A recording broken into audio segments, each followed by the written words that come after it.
Hello കൂട്ടുകാരെ, ഇന്നിപ്പോൾ പട്ടികളുടെ ബഹളം കേട്ടിട്ടൊന്ന് പുറത്തിറങ്ങി നോക്കിയതാ. ഇതാ നമ്മുടെ സുൽത്താൻ ഒരു പാമ്പിനെ പിടിച്ചിട്ടുണ്ട്, കൂടെ ലയറുണ്ട്. 2 പേരും കൂട്ടി കടി പിടിച്ചു വലിയ. ഇപ്പം ഇത് ഇവൻ്റെ 12ാമത്തെ പാമ്പ് പിടുത്താണ്. 12 എണ്ണത്തിനായി ഇപ്പോൾ മൊത്തം പിടിക്കുന്നു. പിന്നെ നമ്മളിതിൽ ഇടപെടാൻ പോയില്ല. ഞാൻ നോക്കിയപ്പോൾ ഇതൊരു ചേരയാണ്. അപ്പോൾ അവർക്ക് വലിയ പ്രശ്നങ്ങളൊന്നുമല്ല. ഇതിന് മുമ്പത്തെ പാമ്പിനെ പിടിച്ചത് ഉണ്ടായിരുന്നു, അതൊരു മൂർഖനായിരുന്നു. അതിൻ്റെ നാശാനൊരു കൊത്തും മേടിച്ചു.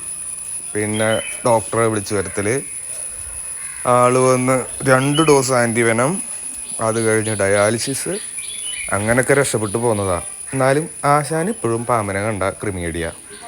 എവിടെ പോയിട്ടാണെങ്കിലും ആശാൻ അതിനെ പിടിച്ചോണ്ടല്ലാണ്ട് ഇങ്ങോട്ട് വരില്ല. അതാണ് ഇപ്പോൾ ആശാൻ്റെ സ്ഥിരം പരിപാടി. ഇപ്പം ക്ലൈമാക്സ് ഒരു പാമ്പിനെ പിടിച്ചായിരുന്നു, ഒരു വെള്ളിക്കട്ടൻ്റെ കൊച്ചിനെ. പക്ഷെ അത് വീഡിയോ എടുക്കാൻ പറ്റിയില്ല.